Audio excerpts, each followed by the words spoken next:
that each senator is limited to 5 minutes, and we're going to try to keep that as tight as we can today. There's 27 of us, and we all probably are going to want to have our opportunity. At the end of the 5-minute time frame, I will gently tap the gavel if it appears that things are starting to lapse over, and encourage my colleagues and our witness to conclude their remarks at the conclusion of this time. President Trump and Secretary Kennedy have made a steadfast commitment to make America healthy again. Under this administration, HHS has placed patients at the center of the healthcare system, empowering them with the tools and information they need to create a healthier future. We know that chronic diseases such as heart disease and cancer and diabetes are some of the leading causes of death in America. Now the department has a renewed focus on tackling the root causes of chronic disease and promoting prevention first. I look forward to exploring ways that the federal government can further align payment incentives to support healthy living and fight chronic disease. The administration has also prioritized efforts to end waste, fraud, and abuse in our federal health care programs, including through eligibility and enrollment verification. This critical work is not just about saving taxpayer dollars. It's about restoring trust and ensuring vital programs like Medicare and Medicaid are sustainable for generations to come. In July, the Centers for Medicare and Medicaid Services, CMS, announced that the agency identified 2.8 million Americans who were simultaneously enrolled in multiple Medicaid or Affordable Care Act exchange plans. Stopping this duplicate enrollment while working with states to ensure that individuals do not inappropriately lose coverage has the potential to save taxpayers $14 billion annually. CMS has also taken steps to provide states with additional immigration information to verify eligibility for federal health care programs. Preserving lifelines like Medicaid for those who are legally entitled under the law will ensure long-term sustainability. Congress has bolstered these efforts by passing the One Big Beautiful Bill. This bill enacts common sense reforms to reduce improper payments and brings needed personal accountability to the Medicaid program. These reforms will protect Medicaid and refocus the program on the most vulnerable patients, those whom the program was intended to serve. The OBBA also created the Rural Health Transformation Program, the single largest investment in rural health care in decades, to help stabilize and modernize the rural health delivery system throughout our country. These accomplishments reflect a vision for a healthcare system that is proactive, efficient, and patient-centered. While many of the issues discussed today may be partisan in nature, this committee has a deep history of bipartisan healthcare accomplishments.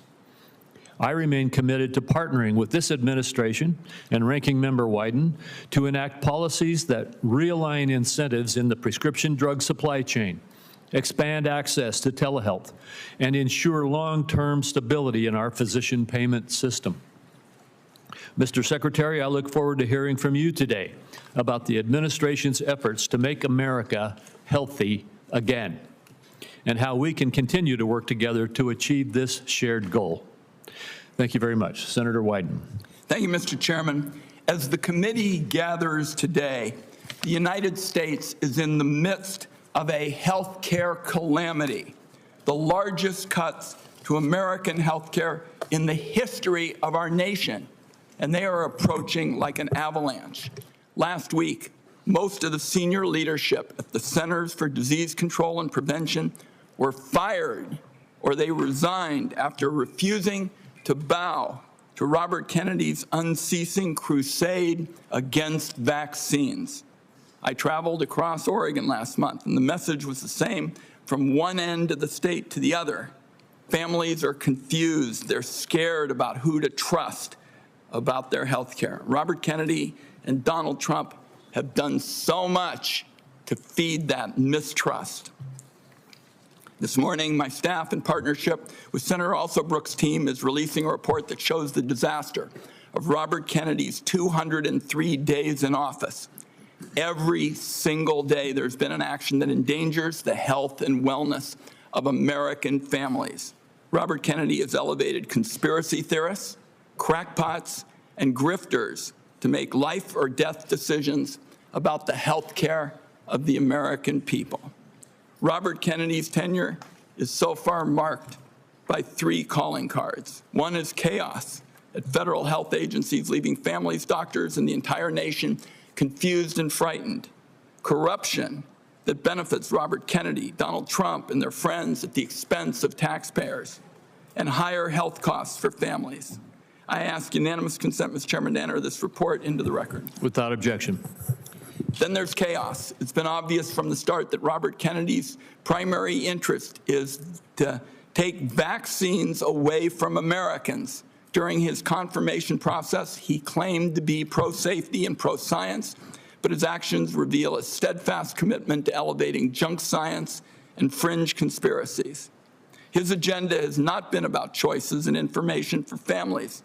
Just last week, he threatened doctors that deviated from the new anti-science vaccine guidelines he released that make it harder for pregnant women and children to get the COVID vaccine. And then there's corruption. Robert Kennedy's bizarre statements and actions beg the question, why? Democrats on this committee answered that question months ago. Robert Kennedy can enrich himself and his allies. His family still stands to gain from class action lawsuits against vaccine makers. Now, Robert Kennedy fired every member, every single one of the group responsible for making vaccine recommendations to doctors across the country under the false pretense of conflicts of interest. Meanwhile, many of the new members of the panel are outright vaccine deniers who've appeared as paid witnesses in lawsuits against vaccine makers. Their conflicts of interest and ethics disclosures remain hidden under lock and key.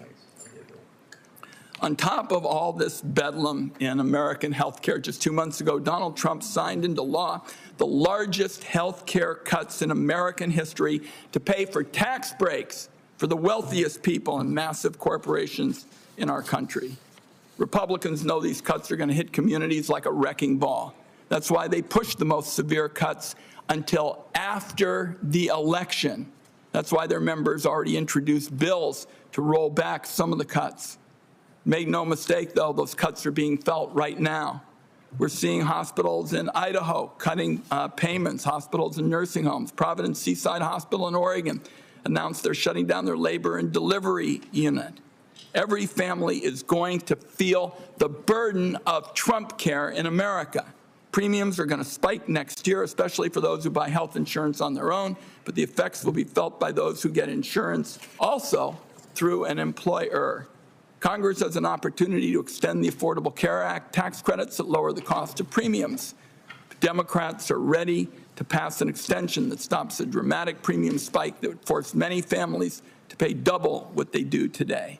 Instead of finding ways to help American families pay less for health care, Robert Kennedy is focused on his anti-vaccine mission, fueled by some kind of complex that the consequences be damned.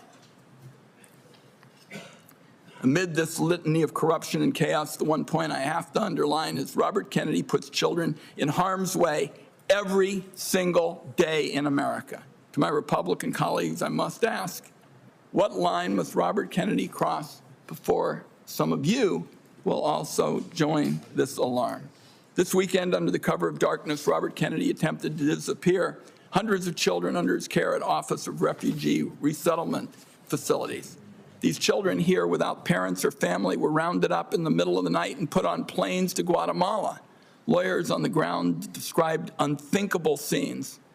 Our staff, some who are here today, were party to this in the middle of the night, and one child said to their lawyer, "Why do they want to send me back? My mom is dead, and my dad abuses me. Why do they want to hurt me?" This was an actual conversation.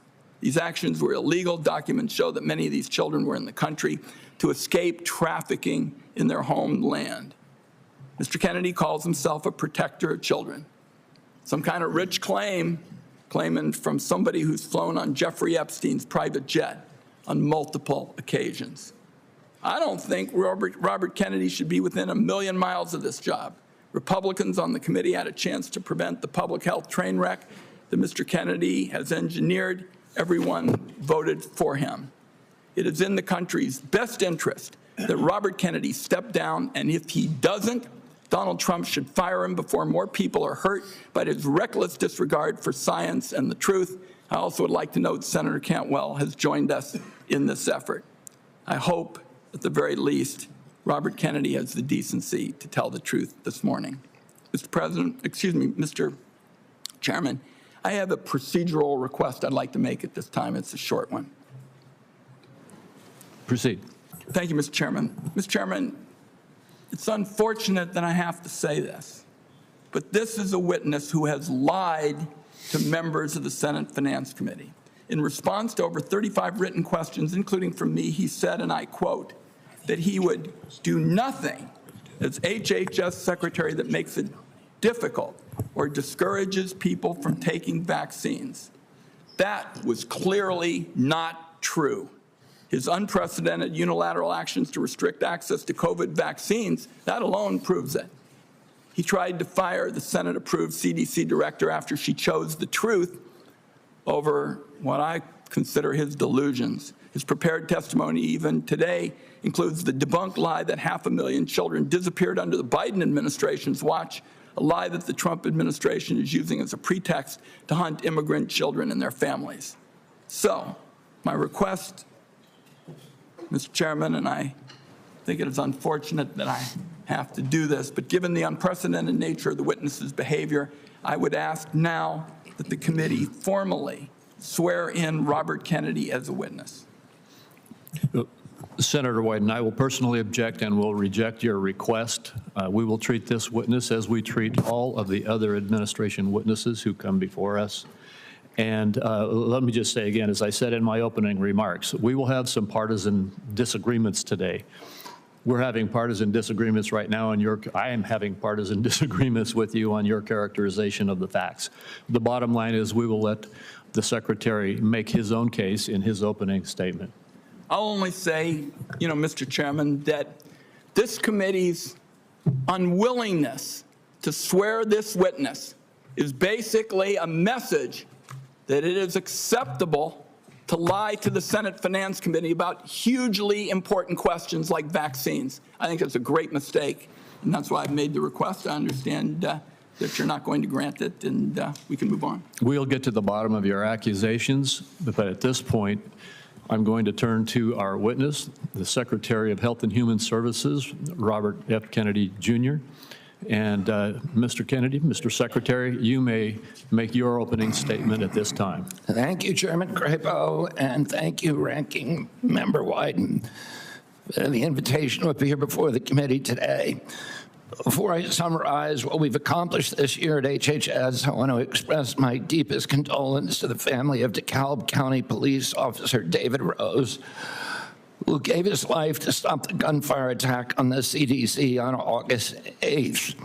Officer Rose was a veteran. He was a husband and the father of 2 children.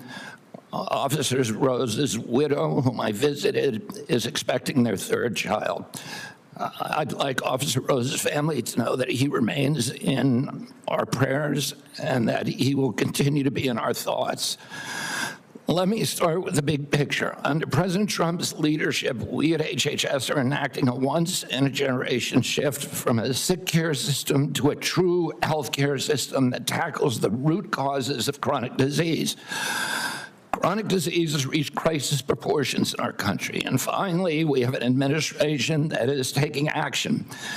The MAHA report assessment, which the White House released in May, was the first government analysis of the key drivers of childhood chronic disease: ultra-processed foods, chemical exposures, physical inactivity, and over-medicalization.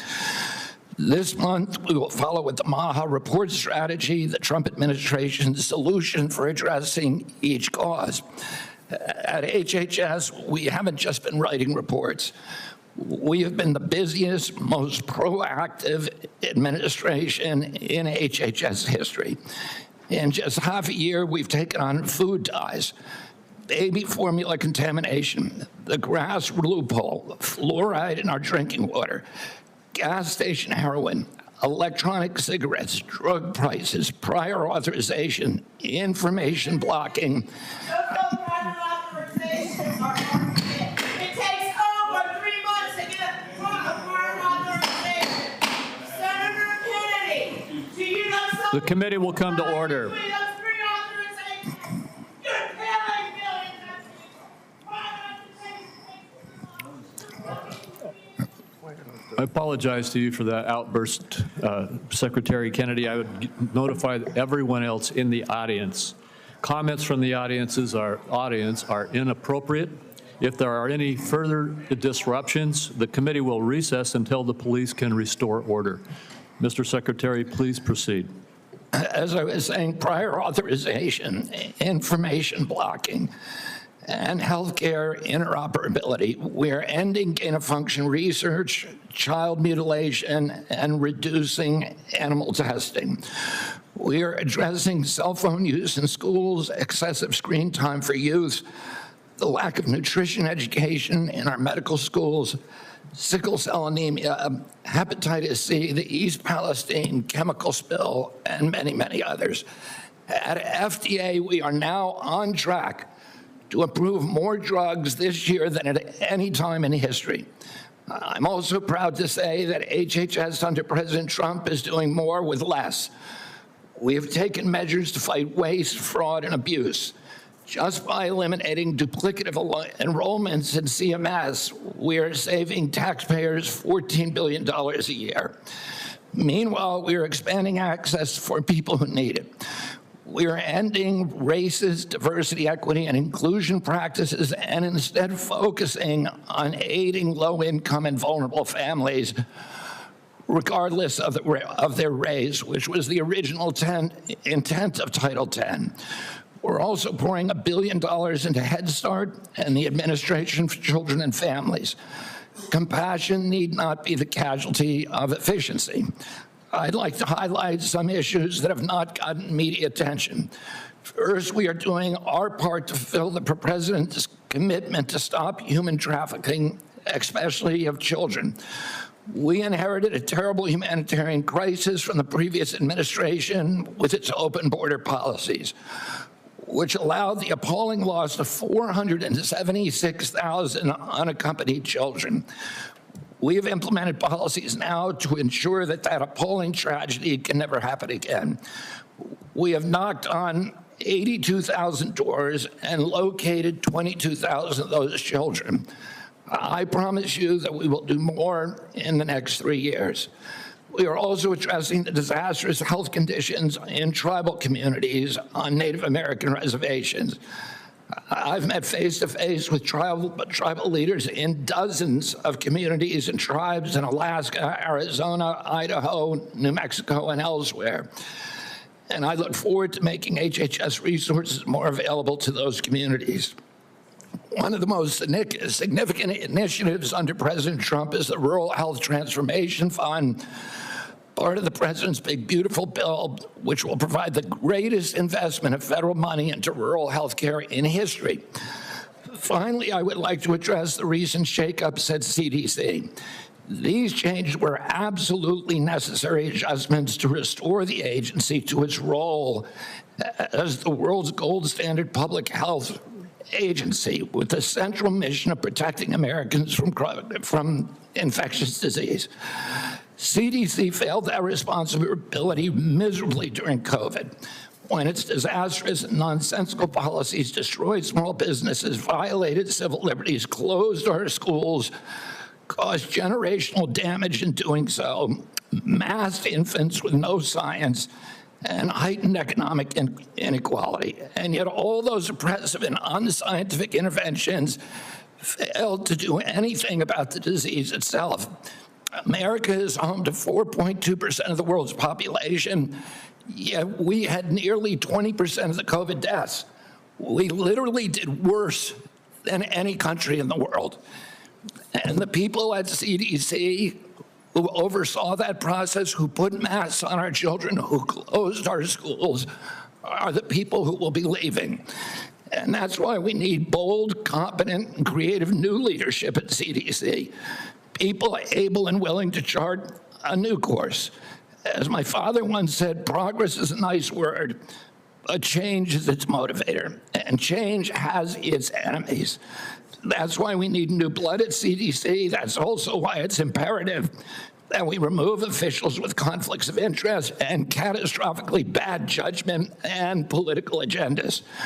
We need unbiased, politics-free, transparent, evidence-based science in the public interest. Those are the guiding principles behind the changes at the CDC, and that is what you can expect all across our agency for the next 3 years.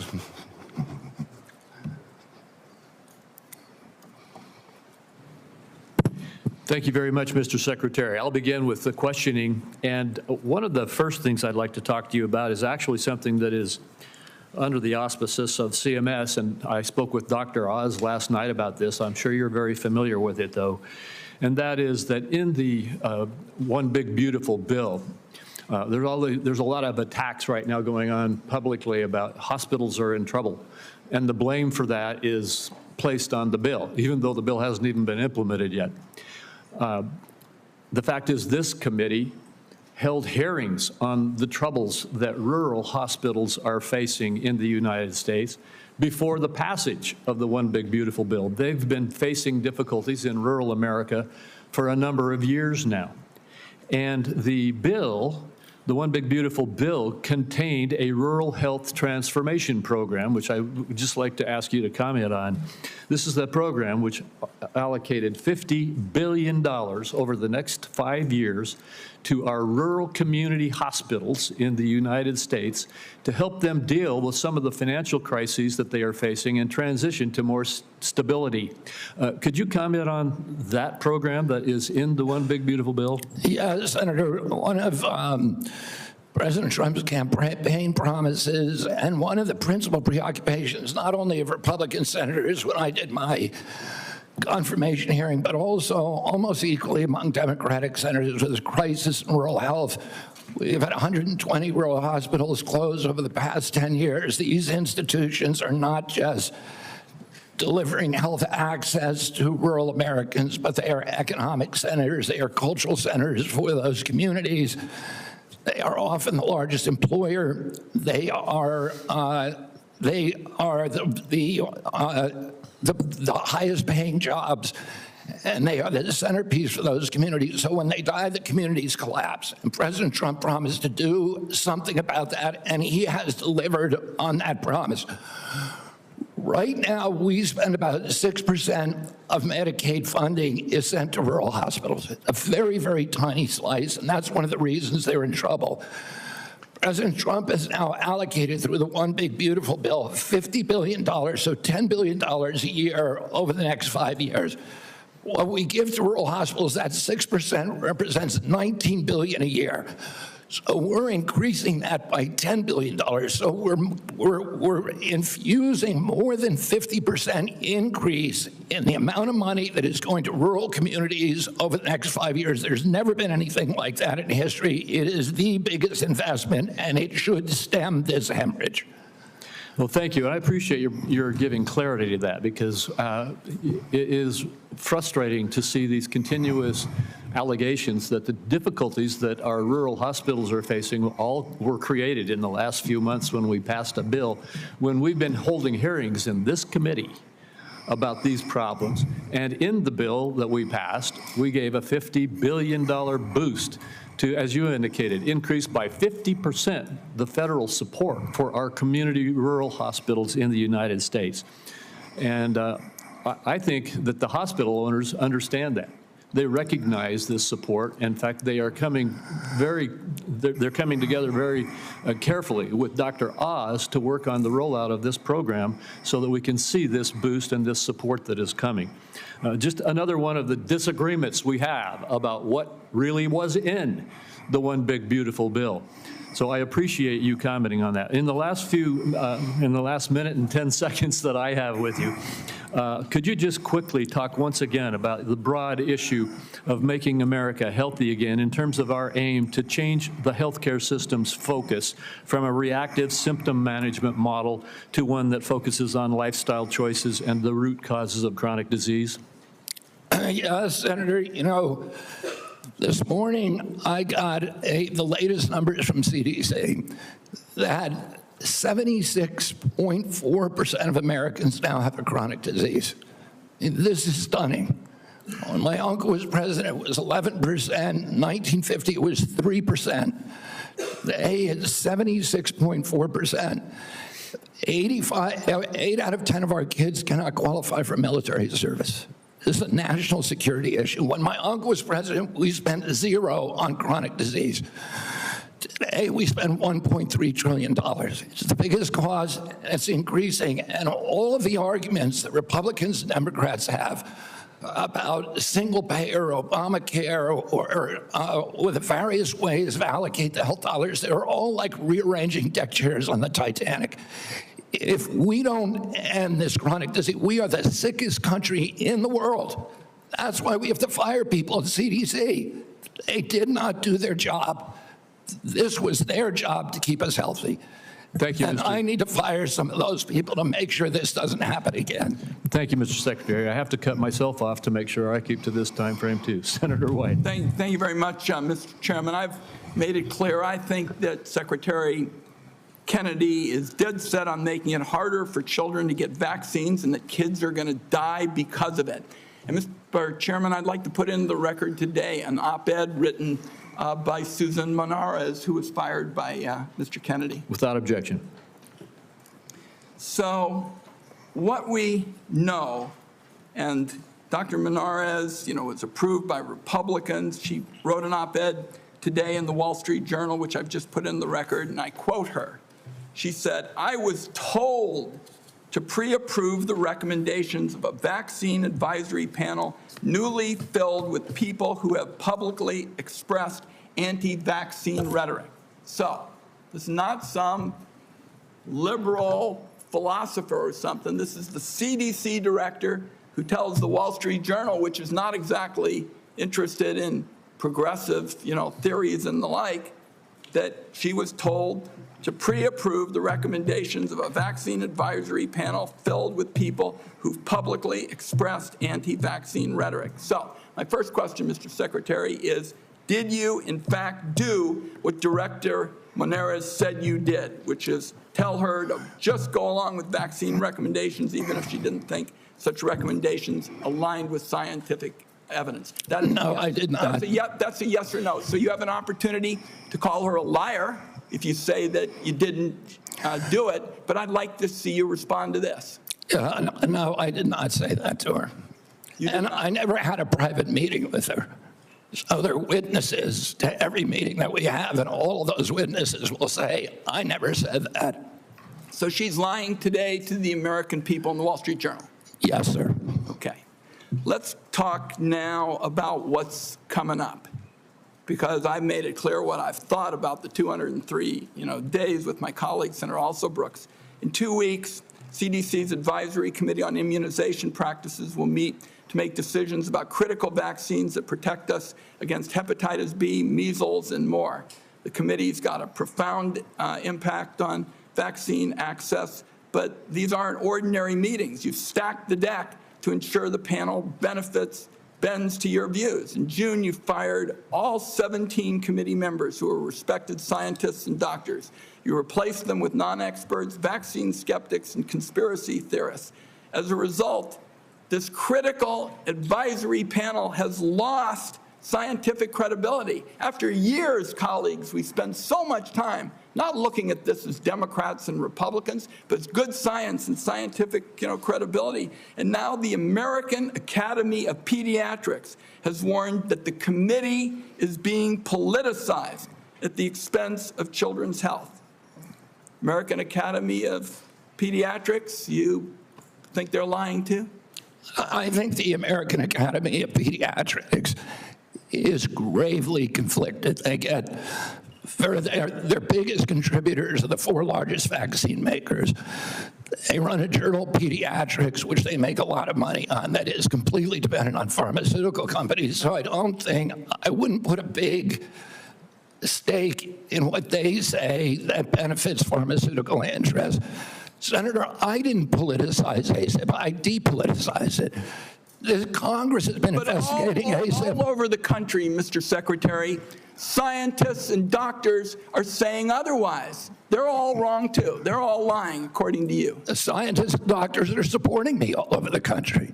There is division on opinion. I don't get letters from thousands of people who are not political saying that this set of changes is going to damage American healthcare, and particularly these healthcare agencies, for decades to come. I don't get any letters from people saying, hey, this is going to make a big difference forever. Yeah, maybe you're listening to a selective group of people. Well, you get me. Yeah, and I will. Fine. I will tell you what, Senator. I will put my mailbag against your mailbag any day of the week. I got 30 seconds. Dangerous respiratory viruses like RSV are on the agenda for the next advisory meeting. Countless parents have been awakened in the dead of night by a wheezing kid gasping for air, forced to rush their little one to the ER. There's no worse heart-wrenching fear. The RSV vaccine offers these kids protection against the worst effects of the virus. But now it looks like you're on a crusade to make infants and babies more vulnerable to the terrible illness. That's what we're doing with the COVID changes. And please make your answer brief, Mr. Secretary. I've said that. The position is indefensible. I think it's possible. Congress has been investigating that committee for 23 years because it is pervaded with conflicts of interest. What we did is we got rid of the conflicts of interest and we depoliticized it and put great scientists on it from a very diverse group. Let me close with, very pro-vaccine. Let me close with this because, like Senator Crapo, I'm a few seconds over. I don't think, Mr. Secretary, this is about you and me. This is about kids being pushed in harm's way by reckless and repeated decisions to get scientists and doctors out of the way and allow conspiracy theories to dictate this country's health policy. I don't see any evidence that you have any regrets about anything you've done or plans to change it. And my last comment is, I hope that you will tell the American people how many preventable child deaths are an acceptable sacrifice for enacting an agenda that I think is fundamentally cruel and defies common sense. Thank you, Mr. Chairman. Do I got a reply? Or, Senator, you've sat in that chair for how long? 20, 25 years, while the chronic disease in our children went up to 76%. And you said nothing. You never asked the question why it's happening. Why is this happening?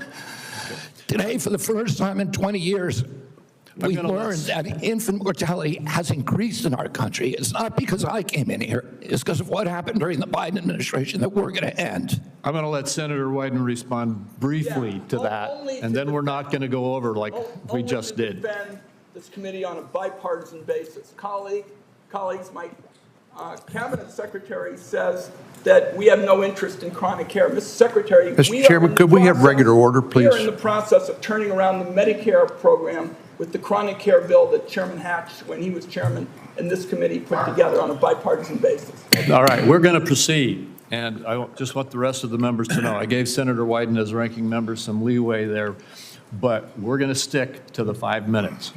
Senator Grassley. First of all, thank you.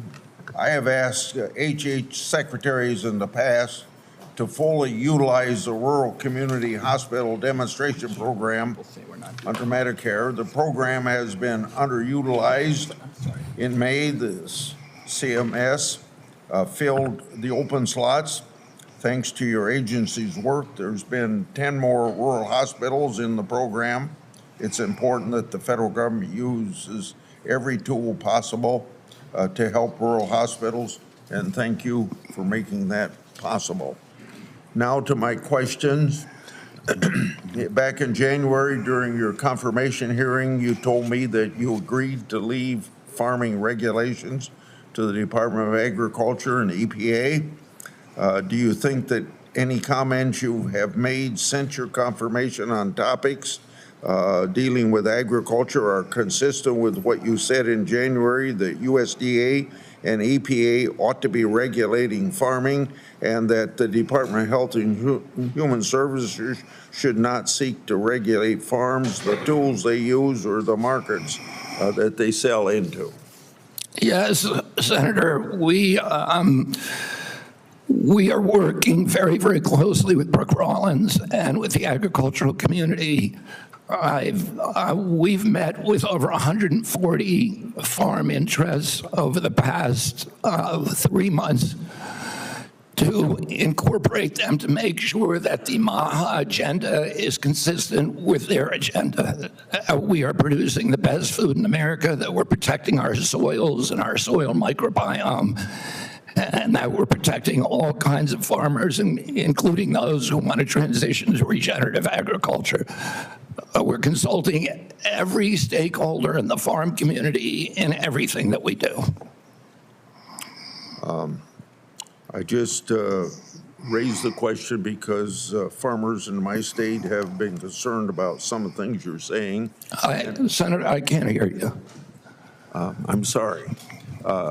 Some of the farmers in my state have been raising questions about some of the things that they think you said, whether it was out of context or not. I just thought I'd raise this question so that you would keep by what you told us back in January at your confirmation hearing. Now, Senator Durbin and I have a bipartisan bill that requires price disclosures on TV ads. Price transparency is important in drug advertisement. I know that President Trump, Vice President Vance, and you are all supportive of this effort. When can I expect action from this administration on requiring drug companies to publish the price of drugs in their TV ads? And just in case you would tell me that you don't think you have that authority, can you help Senator Durbin and I on our bill so that we can ensure that you have legal authority to require price disclosure?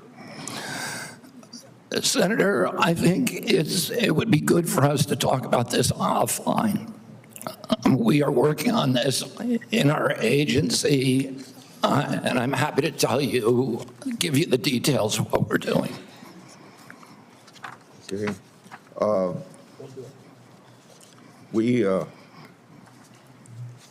got a question here on transplant. Senator Kennedy and I have been working, or Senator Wyden and I have been working on this. For nearly 2 decades, I've engaged in a bipartisan oversight of the organ transplant system.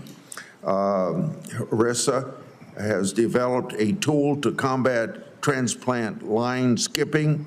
I hope that you can take steps to make sure that these steps are being taken by HHS and HRSA to curb transplant line skipping. On July the 2nd, Senator Wyden and I wrote you a letter highlighting cases of OPOs in Mississippi and Kentucky. In each of these cases, OPO allegedly tried to harvest organs from patients still showing signs of life. I expect you to take steps through these organizations to ensure that this doesn't happen again. We have mounted a major investigation of misconduct, of illegal behavior, of organ harvesting, of living people, of line skipping, of favoritism, of all kinds of scandalous behavior inside the organ procurement organizations. We have already ended the contract, terminated the contract to the sole source provider. We are reorganizing the entire industry so that this can never happen again. I'm happy to go into the details with you if I had more time. Thank you. Senator Cornyn. Mr. Secretary, the United States spends approximately 18% of our GDP on health care, and yet by most accounts, we rank roughly 10th in the world in terms of a health care outcome. our Democratic colleagues seem to think the more money you spend, you're necessarily going to improve those outcomes. But at the same time, we have the two major drivers of our national debt, Social Security and Medicare, while we spend more money on interest on the national debt than we do on defense of the nation, which is an unsustainable trajectory. What is it that you're doing to address the effectiveness and the outcomes of our health care expenditures as opposed to just throwing more money at the problem? Yeah, I mean, throwing money at the problem does not work. We spend 2 to 3 times per capita what European nations spend on health care, and we have the worst health outcomes. We're 79th in health outcomes globally. Over the past 20 years, we've lost, or 30 years, we've lost 6 years to Europe in terms of longevity. So our lifespan was even with Europe's, now it's 6 years behind. As I remarked to Chairman Wyden this morning, or Minority Leader Biden, today we got new data that showed that infant mortality has increased in this country in 2024 for the first time in 20 years. Diabetes has gone up 98% in 20 years. Nobody's doing anything about it. CDC's job was to make sure that this didn't happen. And what we're going to do is reorganize CDC, but also we've already righted the ship at NIH, at FDA, at CMS. And we are going to end the chronic disease epidemic. We are devoting thousands of studies.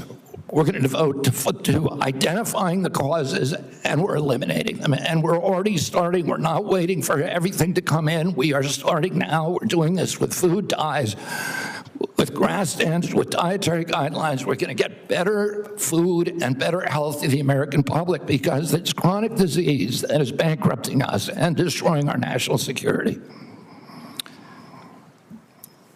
It seems to me one of the biggest problems that we have in America today is the trustworthiness of the information that we actually receive from the news media and from any other source. And obviously, the easiest thing for our Democratic colleagues to do is to scare people because that is a powerful emotion, no matter what the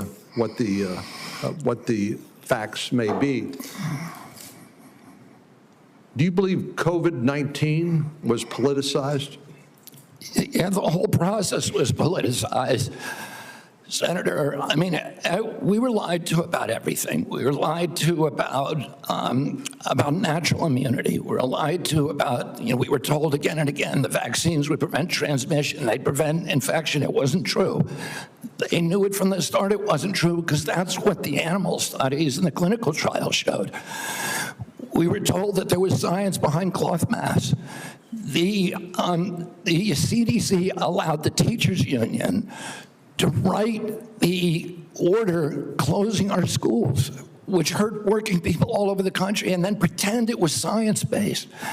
All of these issues, and then I can show you, like, for example, Chairman Wyden was talking about me politicizing ACIP, but during COVID, probably the most famous scientist on ACIP was Martin Kulldorff from Harvard, the great, world-renowned epidemiologist and vaccinologist. And he criticized the COVID booster mandates. They ejected him from COVID because he wasn't in the orthodoxy. The two biggest health officials at FDA during COVID, Dr. Gruber and Dr. Krause, criticized the Biden mandates, vaccine mandates. President Biden said in August, I would never take that vaccine, the Trump vaccine. And he came in, he mandated it, and then he fired the 2 top health officials at FDA who said, hey, this thing has not been properly tested. So the whole process was politicized, and even today. So let me, in 15 seconds, so I think you answered yes. It was politicized. And I have concerns that when you look at some of the conflicts of interest in peer-reviewed articles in professional journals, and when you point out that even some of the physician associations are conflicted because of the money they get from the pharmaceutical industry, Are you committed to trying to make sure that we use the best science and separate and eliminate politics as much as possible? That is what my job is. That's what my mission is. Eliminate the politics from science. Senator Bennett. Mr. Secretary, in June, you fired every member. Mr. Secretary, Mr. Secretary, may I have my time back, Mr. Chairman? Thank you. Mr. Secretary, thank you for your attention. In June, you fired every member of the well-qualified panel that was charged with recommending vaccines to the CDC. No one in your job has ever fired every committee member all at once. That month, you told the American people that you were, quote, going to bring great people onto the ACIP panel, not anti-vaxxers. Are you aware that one of the people you put on the panel, Dr. Robert Malone, claimed that the commonly used mRNA vaccine, quote, causes a form of AIDS and can damage children's, quote, brains, their heart, their immune system, and their ability to have children in the future? Yes or no, Mr. Kennedy? And Dr. Malone is one of the inventors. Yes or no? Yes or no? Were you aware that he had that view when you appointed him to this panel? Dr. Malone is one of the inventors. As I said, Dr. Malone is one of the inventors of the mRNA vaccine, so he knows a lot more about it than I do. Mr. Chairman, that statement is not true that Dr. Malone made, just as it wasn't true when you wrote that, quote, African AIDS is entirely different from Western AIDS. Are you aware that another one of these new members, Dr. Levy, wrote that, quote, evidence is mounting and indisputable that mRNA vaccines cause serious harm, including death, especially among young people? Yes or no? Are you aware that he said that? I wasn't aware he said it, but I think I agree with it. You agree with it? It's not true. It wasn't true when he said it, and it's not true when you said it. Secretary Kennedy, later this month, your new panel will meet to consider changing vaccine recommendations for American children. In addition to the COVID-19 vaccines, they are set to review recommendations for the hepatitis B vaccine, for measles, for mumps, for rubella and varicella vaccine, and the RSV vaccine. These are common back-to-school vaccinations for children all over the industrialized world. If you change that, you owe parents in Colorado and across the country the benefit of some transparency, I think. If your panel recommends changing the vaccine schedule for children, do you anticipate that fewer children will receive these common vaccinations, yes or no? What I would say, Senator, the obvious answer is yes. Should parents and schools of Colorado be prepared for more measles outbreaks as a result of that, Mr. Secretary?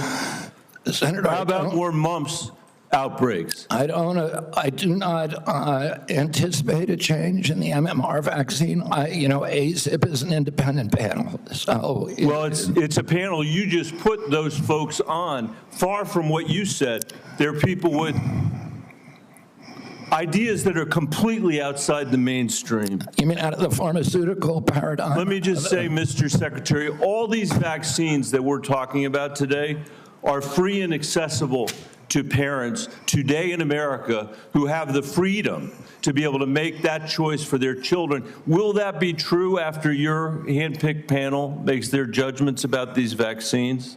I think that parents should be free to... I know you said that before. I do too. To make their own choices. So will they be just as free after these? I assume they will be. I will hold you to that, Secretary Kennedy. Because this is not a podcast. It is the American people's health that's on the line here. This is the last thing, by the way, our parents need when their kids are going back to school, is to have the kind of confusion and expense and scarcity that you're creating as a result of your ideology. I think it's critical for you to share the evidence that this panel will rely on. Will you give the American people 6 months or 6 weeks in advance the record that they're going to rely on to make these decisions? Will you make it transparent for the American people? All the evidence is transparent. Will All you the make it evidence- in advance transparent for the American people so they can comment on it? All the evidence is transparent for the first time in history, and you were never there complaining when the pharmaceutical companies were picking those people and then running their products through with no safety testing. You can characterize it any way you want. I quoted them today. What I said was accurate. What you said were lies. You Are you described saying, people Senator, moving the Titanic. Senator, are you chairs on saying the that a Titanic. mRNA vaccine has never been associated with myocarditis or pericarditis in teenagers? I am simply. Is that what you're trying to tell us? I am simply trying to say that the people that you have put on that panel, after firing the entire. You're evading the question. No, I'm asking the questions here, You're Mr. evading Kennedy. that question. I'm asking the questions, I Mr. asked you a Kennedy. question. I'm asking the questions for Mr. Kennedy on behalf of parents and schools and teachers all over the United States of America who deserve so much better than your leadership. That's what this conversation is about, Mr. Chairman. Senator, they deserve the truth, and that's what we're going to give them for the first time in the history of that agency. Senator Cassidy. Thank you. I'll try and restore a little calm here. And I'm approaching this as a doctor, not as a senator. I am concerned about children's health, seniors' health, all of our health. And I applaud you for joining the president in a call for radical transparency. Thank you for that. I said yesterday, I believe it, that President Trump deserves a Nobel Prize for Operation Warp Speed. If he had been President Obama, he would have gotten it. But because of Operation Warp Speed, forcing the federal government to come to a vaccine development within 10 months when others said it couldn't be done, we saved millions of lives globally, trillions of dollars, we reopened economies, an incredible accomplishment. Mr. Secretary, do you agree with me that the president deserves a Nobel Prize for Operation Warp Speed? Yeah, absolutely, Senator. That was phenomenal. So let me ask you, but you just told Senator Bennett that the COVID vaccine killed more people than COVID.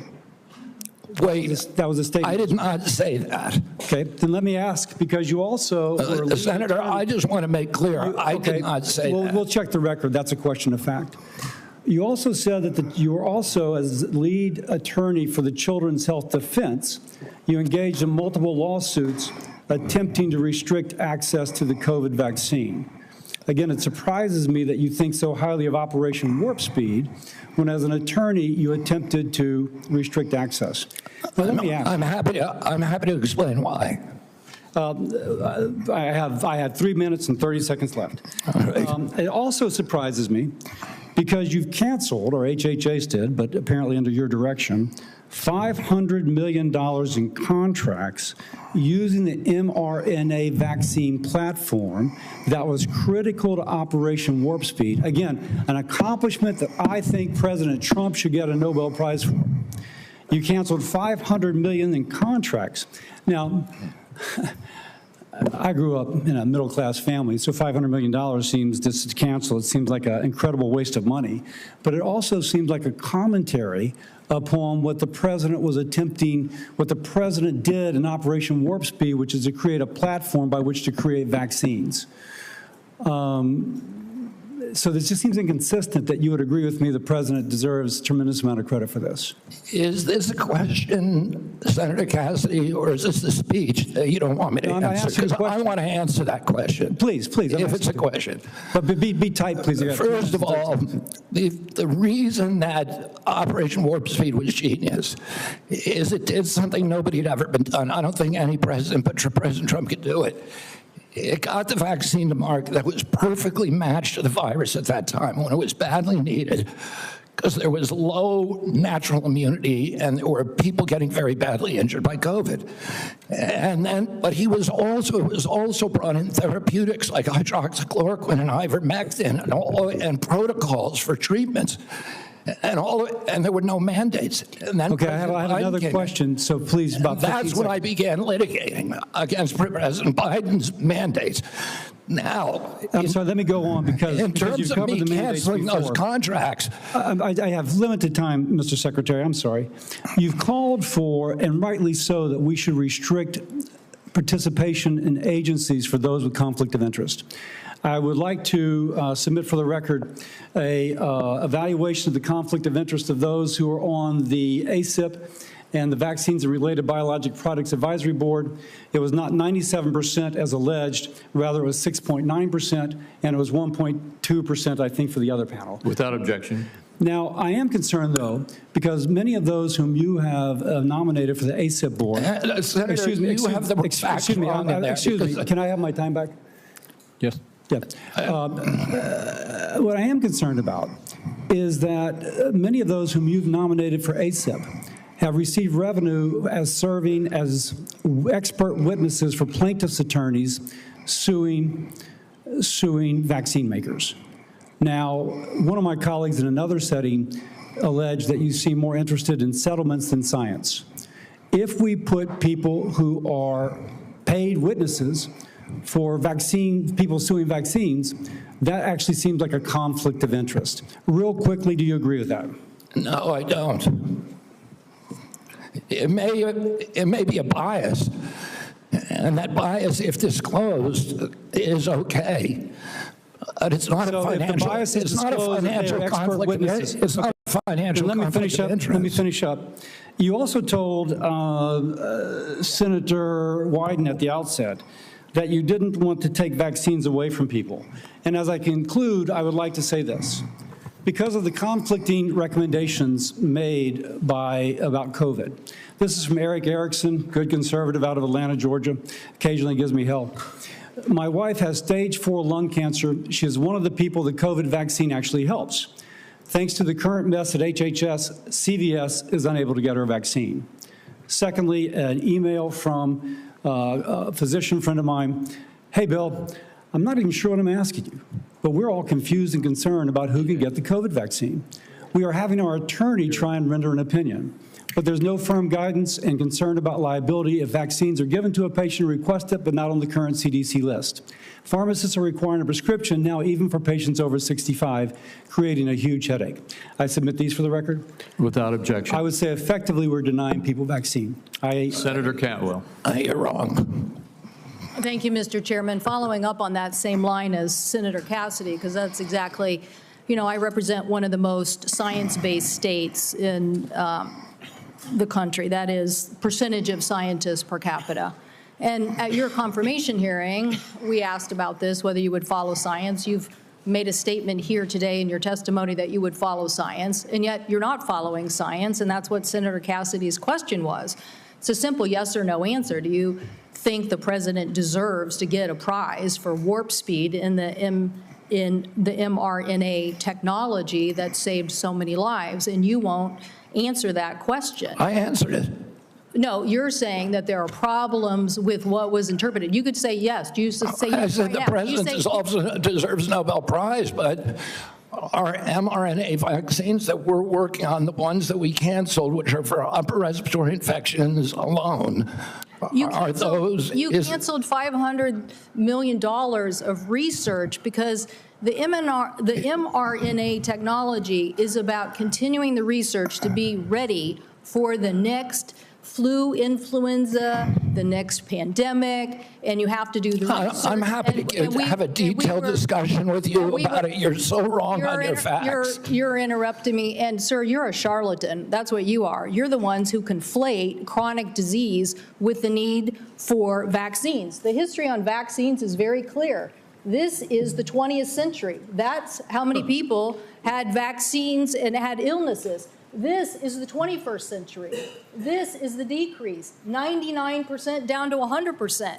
This is what was delivered with vaccines, and you don't want to support that. You don't want to support that evidence. So yes, the governors of the West, Washington, Oregon, and California, will take up the efficacy of science. Yes, the University of Washington will deliver the science that America will depend on, because you don't want to depend on it. And his own Surgeon General of the Trump administration said over 2 million lives were saved because of the mRNA technology, and you don't want to continue that. You don't want to continue that technology. So what country is going to now take up that technology lead? What country is going to do that? Leaving us more vulnerable to some other country, keeping the advantage on having the best technology. So I'm telling you, I represent a state that's about technology. I have two other quick questions for you. These questions or statements? Because I can answer that question if it's actually a question. Do you believe in having the ACA and the support for the ACA that is about to expire? Do you believe in doing something about that? In terms of the enhanced premium tax credits? Yes.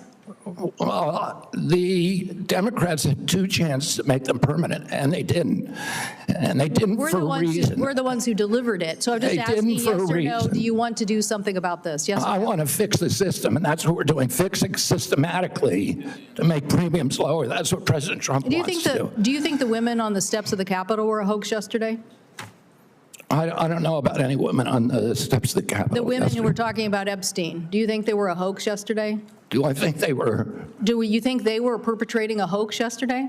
Perpetuating a hoax? Yeah. I have no idea what they were saying. This is the first I'm hearing about it.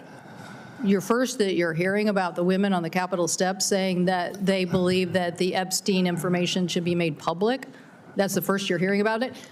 What I'm saying is you are perpetrating hoaxes. You, as this Secretary of Health. So you're undermining the whole healthcare delivery system, and you keep trying to point to chronic disease, but you're not putting solutions on the table to cover more Americans, and you're taking away the science and technology that has made us the leader that has saved, according to the first Trump administration Surgeon General, millions of lives, and you don't want to keep that going.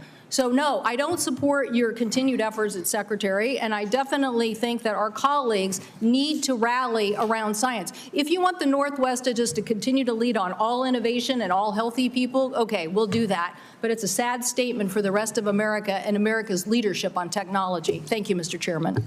Thank you. Senator Warner. Mr. Secretary, I agree with a lot of my colleagues' statement. I actually had hoped I didn't support you. I thought taking on chronic illnesses was going to be important. I've got two kids, as we discussed when you met, that have chronic illnesses. I'm not sure that the focus on red dye and seed oils are going to fully solve that problem. Of course they won't. I would say this, that seems where your emphasis is. I want to go back to just, again, some basic facts. Do you accept the fact that 1 million Americans died from COVID? I don't know how many died. You're the Secretary of Health and Human Services. You don't have any idea how many Americans died from COVID? I don't think anybody knows that because there was so much data chaos coming out of the CDC, and there was so many perverse incentives, and these are modeled You don't know the answer of how many Americans died from COVID. This is the Secretary of Health and Human Services. Do you think the vaccine did anything to prevent additional deaths?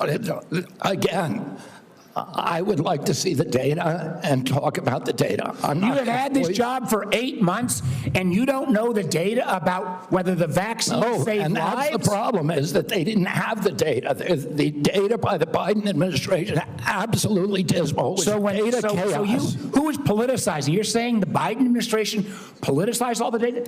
Go back to what Senator Cantwell just said. They fired Dr. Go to the Trump Surgeon General. They fired Dr. Krauss. They fired all the people who questioned the orthodoxy. They fired Dr. Gruber, Dr. Krauss. So, Mr. Chairman, the Secretary of Health and Human Services doesn't know how many Americans died from COVID. Doesn't know if the vaccine helped prevent any deaths. And you are sitting as Secretary of Health and Human Services? How can you be that ignorant? Like, you know, I remember when we went through the hearing with you, I asked you about community health centers. You didn't know what role they play. I've been visiting community. I'm glad you got to one, I think in April. I tell you what I hear on community health centers, they are terrified, with all due respect to my good friend, the chairman, of the big awful bill, because they are going to lose health care across the board. They already live in food deserts. They can't get to a nutritionist because Medicaid doesn't do enough reimbursement. If you're going to want Americans to get healthier, should they have access to nutritionists? Should they have access to good science about healthy food? Absolutely. Well, then how is that going to happen with the Medicaid cuts that are taking place? There are no cuts to Medicaid. Sir, that is an absurd. There is not a single, some of my Republican colleagues, but there is not a single study that does not, and I can tell you, I was in Franklin, Virginia a couple days ago. The rural hospital is going to close. The hospital system was so afraid they wouldn't even let me have the meeting there. But that rural hospital is going to close. And they are looking for where those folks are going to go. I mean, you're supposed to be doing health care policy, not being the doctor in residence for all of America. I hope I can just say, I'm still going to trust my doctor rather than your health advice. Is that a problem with our thing? And obviously, Tom Cotton's going to, who knows who he's going to trust. But let me go back to policy for a couple, so maybe we can lower the temperature a little bit. I got a bipartisan bill that would be a systemic fix, not a vote-buying mechanism when Medicaid's getting cut, what was put in on the rural hospitals. One of the things we could do, Mr. Secretary, is make sure that the folks who work in rural hospitals get an 80% reimbursement of what folks get in more urban centers. Would you support that legislation? Are you talking about the area wage index? I'm talking about the area wage index and moving that up to 80%, so there is actually ability to get rural providers. President Trump supports that, and we support. Do you support? You support? Good. So you will work with us to get that passed. Yes. That will increase costs on both Medicaid and Medicare, so you are committed to that. I appreciate that. What about Senator Wyden and I've got a bill, because across America, what about what? Hospitals are shutting down on their OBGYN services. Try to have a baby. I don't know about in all of my other friend states, but in Southside Virginia, you can't find a hospital. Will you work with us to make sure that before OBGYN services are taken out of a rural hospital, there has to be a process and procedure? I'm happy to work with you on that, Senator, meet with you and see if we can work with you on it. I don't know exactly what the issue is. Well, again, the Secretary of Health and Human Services, who has said he doesn't know how many people died from COVID, doesn't know if the vaccine saved lives, doesn't understand the issue that OBGYN doctors are fleeing rural America because they can't afford it. And with the cuts that are coming up, it's going to be exponentially worse. I would invite you, sir, to come with me to a community health center in Virginia and hear what is on people's mind. They want to get healthier? Absolutely. Count me in. But they also don't want their basic health care removed. Thank you, Mr. Chairman. Senator Langford. Mr. Chairman, thank you. Secretary, good to see you again.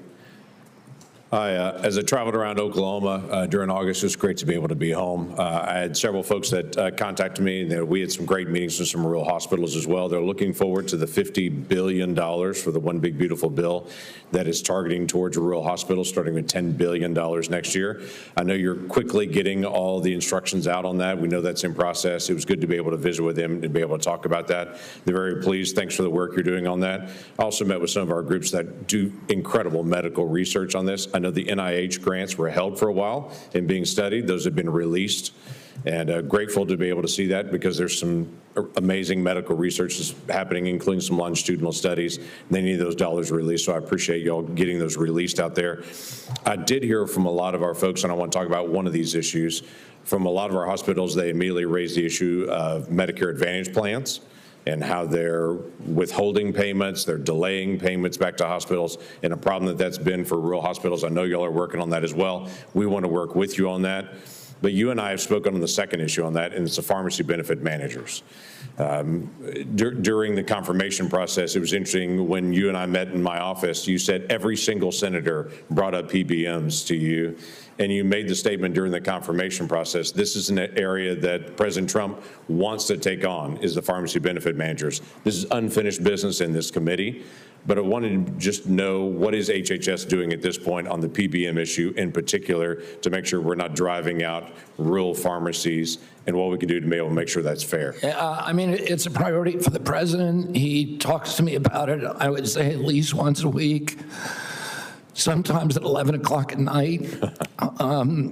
And we've met with the PBMs, and we are in talks with them. We're also in MFN talks with the pharmaceutical companies, who are also very interested in reducing the cut and getting transparency among the PBMs. And the PBMs have committed to us to transparency, to some protocol that will guarantee transparency. And then the part of the MFN negotiations would include direct-to-consumer marketing, which would eliminate the middleman. So I think we're doing a lot on PBMs. Okay, that'd be very helpful to be able to see. It'd be very helpful for consumers across the country on this. You and I spoke as well, and you've made public statements on this, and the FDA commissioners made public statements on the issue of reviewing the safety issues of mifepristone. Your comments early on were every drug needs to be treated the same, needs to look at the same, and not have political biases and how things are actually examined. There were a lot of changes on the allocation of mifepristone for elective abortions under the Biden administration. It's now open to anyone without a prescription on it. You don't have to go through a doctor on it. There's all kinds of issues that are happening now on it. So the question was, you said that there would be a review on that just to be able to look at it, make sure we're following all safety protocols. Do you know a timing on that review? I can't give you the exact timing. I talked to Marty McCary about it yesterday, and he said it is progressing apace. We're getting data in all the time, new data that we're reviewing. And we know that during the Biden administration, they actually twisted the data to bury one of the safety signals with a very high safety signal, around 11%. So we're going to make sure that that doesn't happen anymore. We're producing honest science and gold standard science on that. I'll keep you abreast of where we are. Thank you. Just go where the science leads on that. During the Biden administration, the Title X regulation that requires Title X family planning programs recipients to physically and financially separate from abortion activities, their Title X activities, and eliminate them promoting or providing abortion with those funds. That was flipped from the original Trump rule that was done under the first presidency. During your confirmation, you had committed to go back and look at that again and to be able to see. My question is, do you know the timeline for agency action for when that rule on Title X and the separation payments rule will be either reviewed or will actually be reinstated to the original Trump rule under his first presidency? I don't know if they're I just don't know the answer to your question, whether they're actually reviewing the rule right now. I can tell you that the NGOs that have that issue, that refuse to separate their payments streams and separate their operations, are not getting funded. Okay, well, that was an issue under the law when it first came out, to be able to keep those things separate on it. So yeah. Look forward to that. Thank you, Mr. Chairman. Thank you. Senator Hassan. Oh, thank you, Mr. Chairman, and good morning, Secretary Kennedy. Just before I ask a question, I did want to note, in response to the Secretary's statement that the Trump administration wants to lower the cost of health insurance, that across the country right now, the median increase for commercial insurers that we're seeing this fall is 18%, just as families are struggling to make ends meet. Now, I want to follow up on a line of questioning that Senator Cassidy began. Mr. Secretary, President Trump said that the COVID-19 vaccine produced by Operation Warp Speed was, and these are the president's words, a monumental national achievement. Although I have strongly opposed many of President Trump's actions, I agree with him that Operation Warp Speed in 2020 was a monumental achievement.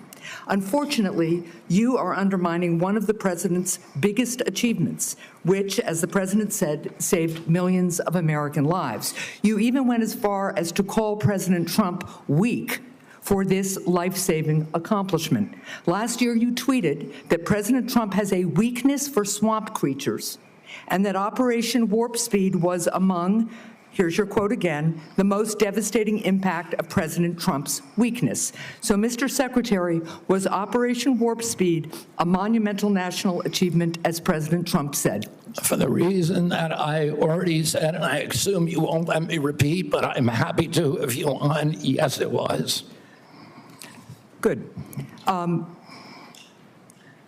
assuming it is a monumental achievement, you've said it was, is it true that, as President Trump has said, he saved millions of American lives with the COVID-19 vaccine? Because you've just expressed great confusion about that to Senator Warner.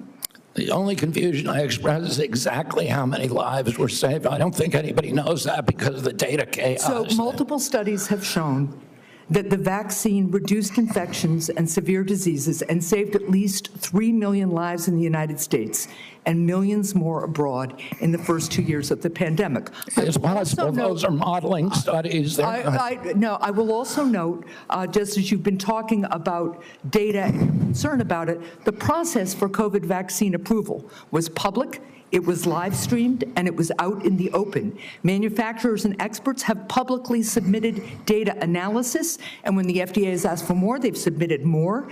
They've done that for years, and the evidence is clear and supports what President Trump has said. The vaccine works, and it has saved millions of lives. Your own process, on the other hand, has not been transparent.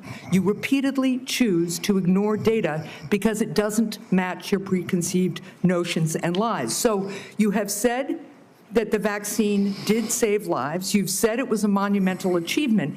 And given that, if you agree with President Trump that the vaccine saved millions of lives, why have you acted behind closed doors to overrule scientists and limit the freedom of parents to choose the COVID vaccine for their children? Why have you done that? For the COVID vaccine, I was removed by FDA because there was the industry. No, it was behind closed doors. No, it's not and scientists who said they wanted to brief you on the science, scientists who wanted to understand why the FDA, why you unilaterally changed the parameters for giving vaccines, making it possible now, to Senator Cassidy's colleagues' points, that they're going to have to go off-label. This is crazy talk. You're just making stuff up. To prescribe a vaccine for children. I'm not making things up. Do you know how the FDA approval process works and what happens? Yeah, I know exactly. Do you know what an off-label prescription is? I know exactly how it works. I know exactly how it works. So why behind closed doors? It's not behind closed doors. The industry makes the studies, and they could not provide a study that said that it is effective for healthy kids. So when have you produced the data that you relied on and that this FDA relied on to change those parameters? You did it behind closed doors. No, the data is all public. Now parents who decide that they do want their children to have You're just making stuff up, Senator. I'm not You're making just stuff making stuff up. You know, sometimes when you make an accusation, it's kind of a confession, Mr. Kennedy. So let's just settle with this. So here's what's going to happen. To Senator Warner's point, to the parents who are concerned all around the country, to people who want to get the COVID vaccine this fall, even if they're under 65, because the boosters have worked, there's been much less serious disease, people do not have the same level of threat and risk from COVID that they used to because of these vaccines. People who want to exercise their freedom of choice are being denied that. No, they aren't. Everybody can get the vaccine. Because you are citing data that you won't produce to the public. You're just and you are rejecting You're science. making things up to scare people, and it's a lie. With respect, I do not think I'm the one making things You up. are Thank you, lying Mr. Chair. right now, Senator. Senator Barrasso.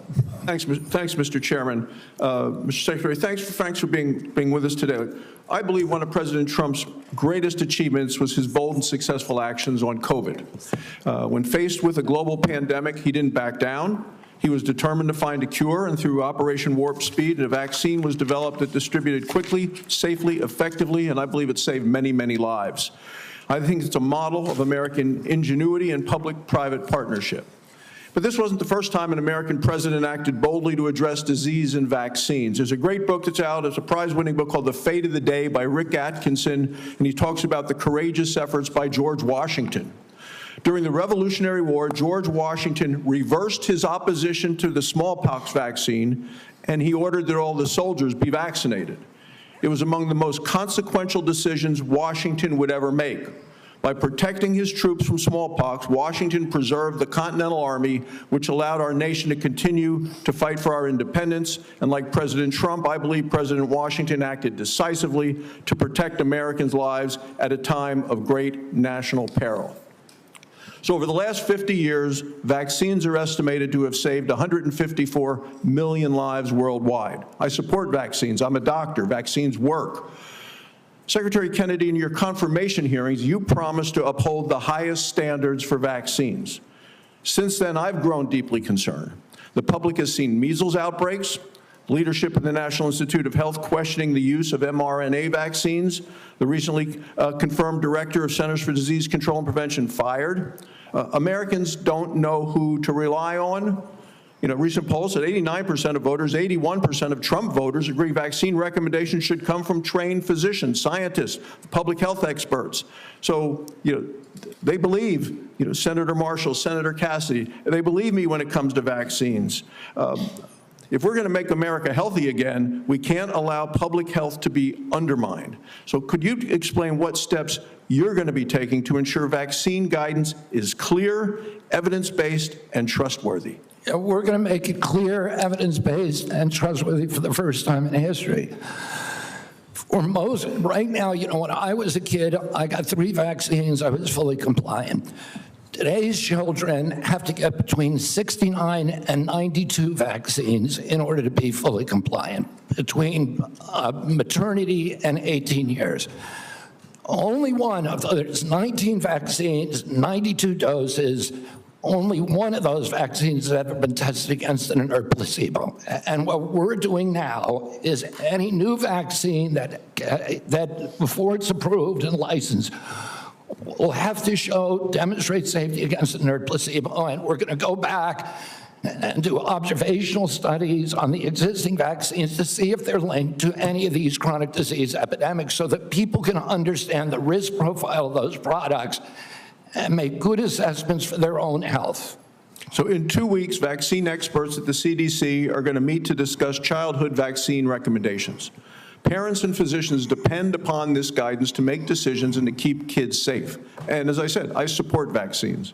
I've been hearing from many of my medical colleagues, people I've known from medical school, residency, and when I practiced medicine in Wyoming, and there are real concerns that safe, proven vaccines like measles, like hepatitis B, and others could be in jeopardy. And that would put Americans at risk and reverse decades of progress. As we've seen over the last 4 years, the previous administration 4 years, when recommendations became politicized or were swayed by bias, that the public trust can be lost. So what safeguards are in place to ensure decisions are based solely on science and not politics? And how are you going to make sure doctors and parents can count on CDC guidance? I mean, Senator, I would point this out. Right now, there's only 10% of children are complying with the CDC's recommendation on COVID boosters. Only 15% of healthcare workers.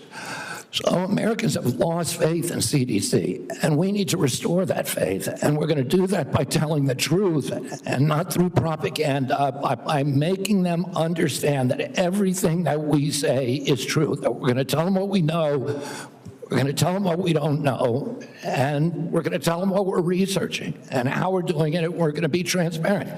It's the only way to restore trust in the agency, by making it trustworthy. Finally, with chronic diseases like you, I'm committed to addressing our nation's growing rate of chronic diseases. I think if we're going to make America healthy again, we need to support rural primary care providers that play a role. As a rural physician, I want to make sure we can prevent and manage chronic diseases in their communities, and I ask for you to continue to work with us specifically with regard to rural health. Thank you, Congressman. Senator Daines. Chairman Crapo, thank you. Secretary Kennedy, welcome. It's good to see you here again. I want to begin my time by talking about the issue of federal deregulation of chemical abortion drugs. Since mifepristone was approved in 2000, 25 years ago, the FDA has steadily stripped away safeguards related to this drug, no longer requiring a doctor's prescription, no follow-up visits, no adverse event reporting, and now allowing it to be sent through the mail. Earlier this year, there was a new study that analyzed 865,000 real-world insurance claims, and it found that nearly 11% of women experienced a serious adverse event within 45 days of taking mifepristone.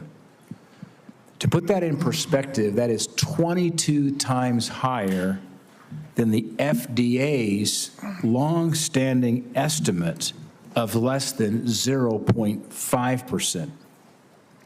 While these findings alone are shocking, my conversations with those in the medical profession, credible medical professionals, lead me to believe that even this study may indeed underrepresent the scale of the problem. For years, we've heard the misleading and frankly very harmful lie that's being sold to women that this drug is, and I quote, safe as Tylenol. These lies sadly have real-world consequences. Just last year, 2 women died as a result of taking chemical abortion pills because they were able to access them without appropriate medical oversight. And by the way, that's all allowed by the FDA. Mr. Secretary, I am grateful that you and FDA Commissioner McCary have already begun the process of reviewing this new data on the safety of mifepristone. We talked about this during your confirmation hearing. My question is, could you provide any updates on the status and the scope of that review and whether the FDA intends to replicate studies like the one that I referenced? I think those are, I don't know if they're going to do an insurance claim study. That's one way to do it. I don't know exactly whether they're doing epidemiological studies or observational studies. I don't know exactly what they're doing, but I know I talked to Marty McCary about it yesterday, and he said those studies are progressing and that they're ongoing. So I will keep your office informed at every stage. Thank you. And I've had a really constructive conversation with the FDA commissioner as well, McCary, and I mean, here's a very smart, data-focused, sincere type of leader. And we had a really good conversation. I want to encourage those conversations with you, Mr. Secretary, and that there's a follow-up here to make sure that the data that we now have exposed will be studied by the FDA and the appropriate actions considered. Given the legitimate safety concerns surrounding mifepristone and your actions to roll back other COVID emergency measures, will you repeal the COVID-era telemedicine allowance, given that we're repealing these COVID-era regulations and emergency measures? Would you repeal the COVID-era telemedicine allowance for chemical abortion drugs and restore the requirement for an in-person doctor visit? Senator, I need to get back to you on that. I don't know if the White House has yet taken a position on that, but we will get back to you this week about that. Okay, all right. Thank you. I want to close with a quick Montana question. Earlier this week, the state of Montana submitted a Medicaid demonstration waiver application to CMS to strengthen the state's Medicaid expansion program.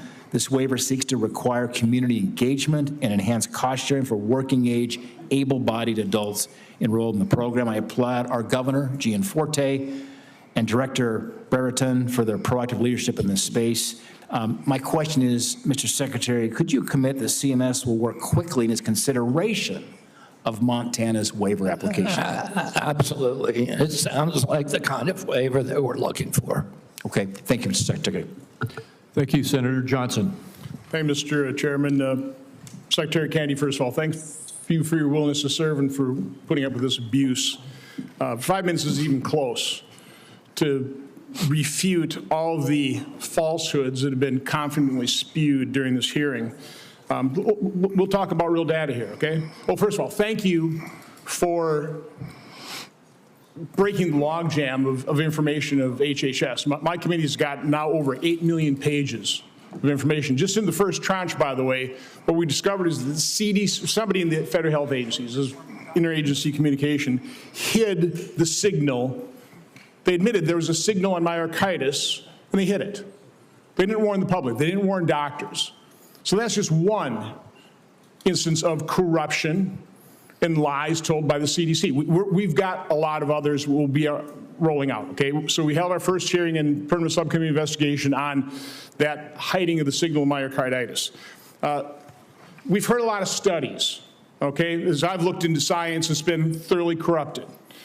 Here's data, and I'd like to enter this sheet into the record. I've been publishing this chart for, since really early 2021, when I'm on, for example, talk radio shows and they talk about this, they get deplatformed, or they were, because of all the censorship during the Biden administration. Here's the facts. The VAERS system that was touted in October of 2020, this great safety surveillance system on COVID, a few months later, when they didn't like the results, they started denigrating their own system. But VAERS shows that there have been 38,742 deaths reported on VAERS worldwide associated with the COVID vaccine. 38,742. 9,252 of those deaths occurred on the day of vaccination within 1 or 2 days. Again, I agree with you. Nobody knows how many COVID deaths were because the information was completely corrupted.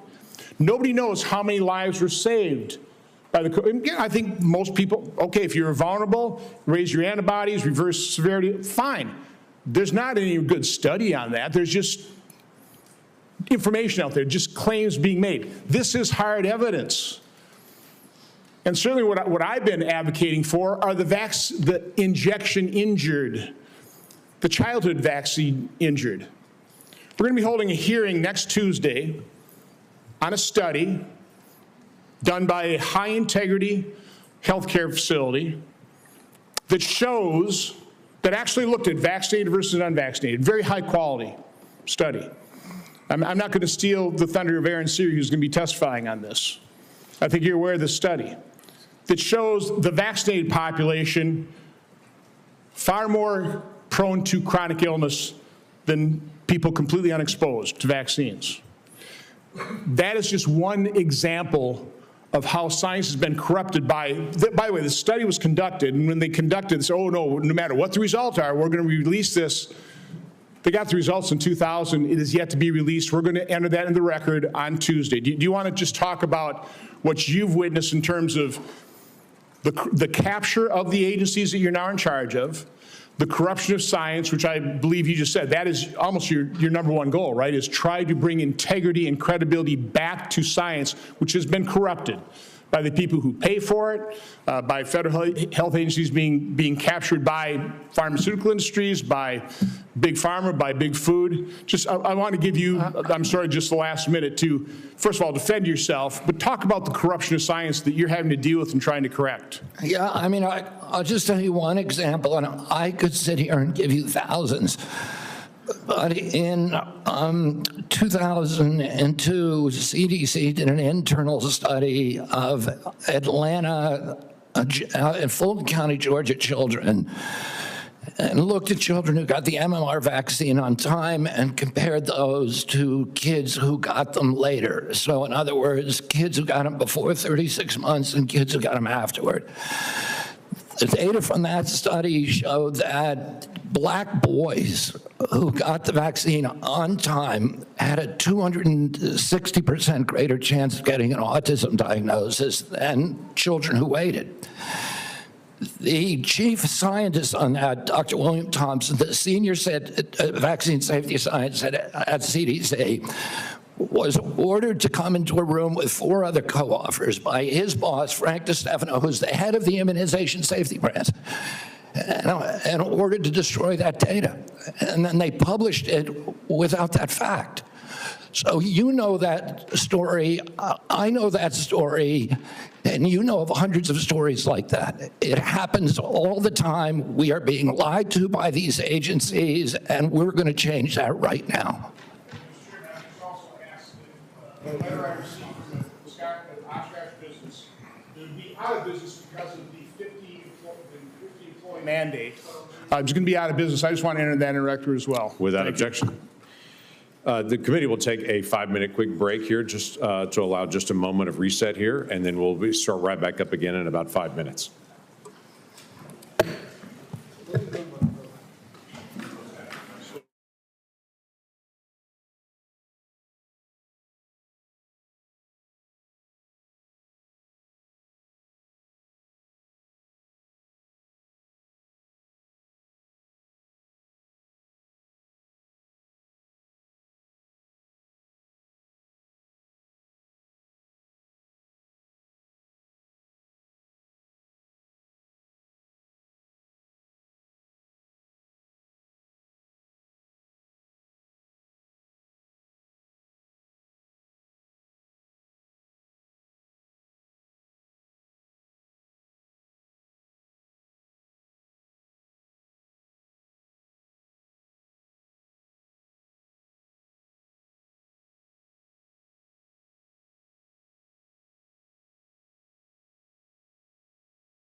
Thank you to everyone.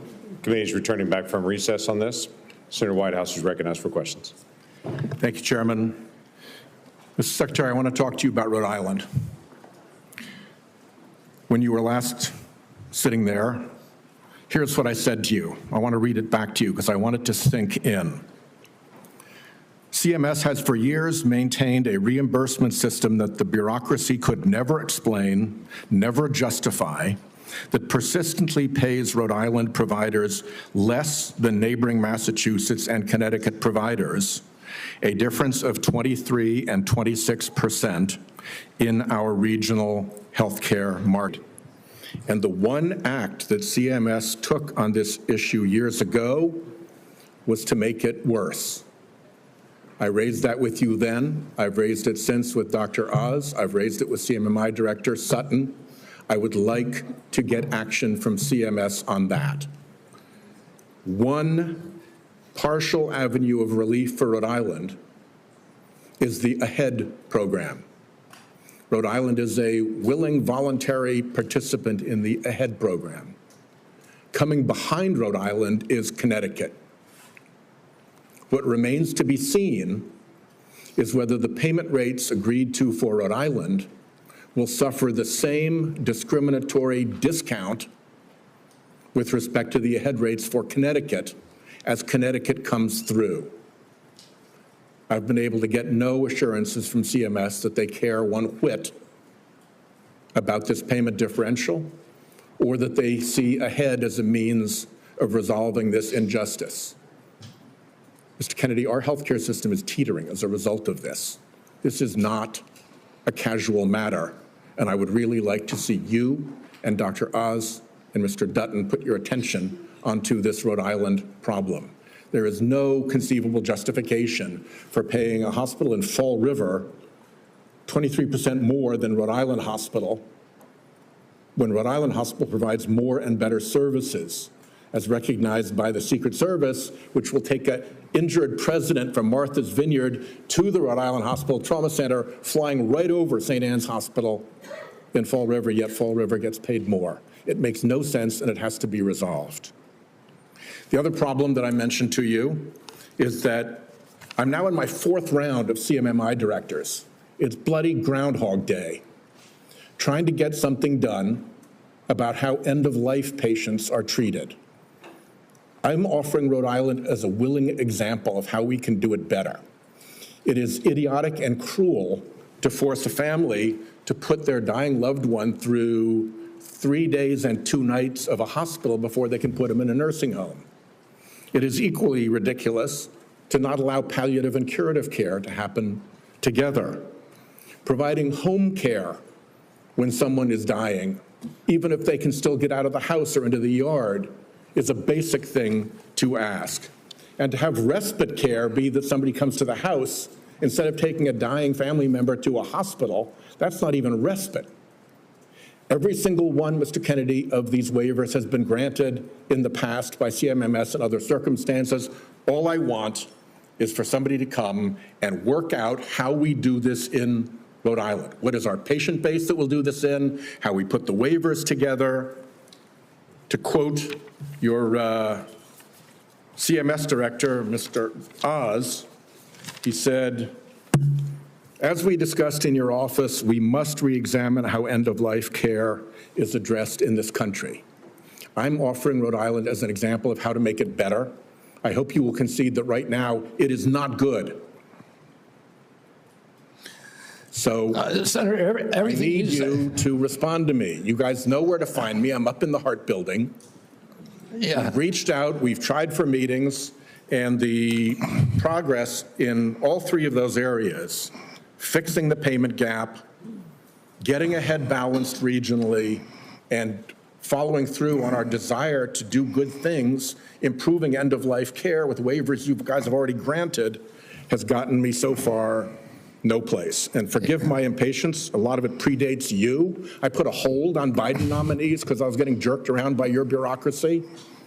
I'd like it to end and get some progress. Yeah, you know, Senator, you raised this during my confirmation hearing, and I said to you then, and you were very civil. You raised something that makes a lot of sense to the extent that we have the power to fix it at CMS. I'd like to do it. We've had the same kind of complaints from Vermont. But I said to you at that time, call me and let's come talk about this. You have my cell phone. You can call me anytime. I've never heard from you in 7 months. Call me up. I'd love to meet with you. I'll get Oz in the meeting, and what you're saying, particularly about at the end of life, it may be something we can do something about. I want to help, and let me know. We'll try. Forgive my frustration. But you've got 30,000 employees. They could have reached out to me. They know where I live. Yes. Senator Cortez Masto. Secretary Kennedy, thank you for being here. In May, you said, and I quote, "I stand with President Trump to say, no more middlemen, no more foreign freeloaders, no more skyrocketing drug prices. We're putting American patients first and taking on big pharma to make America healthy again." Yet your record tells a different story. In July, Republicans handed big pharma a massive win. Their big, beautiful bill that they just passed shields billion-dollar drugs like Keytruda, the world's top-selling cancer drug, from Medicare negotiation. Keytruda has been on the market since 2014. It pulled in nearly $18 billion last year in the United States alone. It costs patients up to $175,000 a year, draining Medicare of billions and forcing families into crushing debt or to forego life-saving care. And yet you support the big, beautiful bill. So despite the hype with executive orders and Washington Republicans only drug pricing law days relief for Medicare patients relying on high-cost cancer drugs, meanwhile, Democrats finally have allowed Medicare to negotiate drug prices. I will say that Keytruda cancer drugs were widely expected to be selected for Part B negotiation in 2026 for 2028 implementation. They are now, because of the actions of this administration, exempt from negotiation for at least several additional years, if not permanently. So my question to you, Mr. Secretary, is how do you justify claiming to take on big pharma while supporting a bill that shields drugs like Keytruda and other cancer drugs from Medicare negotiation, costing seniors and taxpayers billions, and risking the lives of cancer patients who cannot afford their necessary medication? Yeah, Senator, I appreciate the question. The Medicare drug negotiations in the IRA were very well intentioned, but they were poorly structured. And what we found is that there are actually, the negotiations that have occurred actually have ended up raising the costs for Medicare. We are right now in negotiations. The CBO has not agreed to that. The CBO doesn't say that. And it's just the opposite. So you're saying the CBO and independent agencies that validate the costs are wrong? Well, that is CMS data. That's okay, so let's just focus on the cancer drugs. Why aren't we negotiating those and bringing those down for families? Why does the bill exempt those? It's part of the MFN negotiations. I'm not sure of that provision in the bill, of the one beautiful bill, but the... You're not sure of the provision, the negotiation provision, and how exempted for Keytruda? Your agency is responsible for that negotiation, and you don't know about it? I know that we're negotiating in the MFN Let me ask you this, Mr. Secretary. Let me ask you another question. How much are Medicare Part D enrollees expected to pay for prescription drug coverage next year?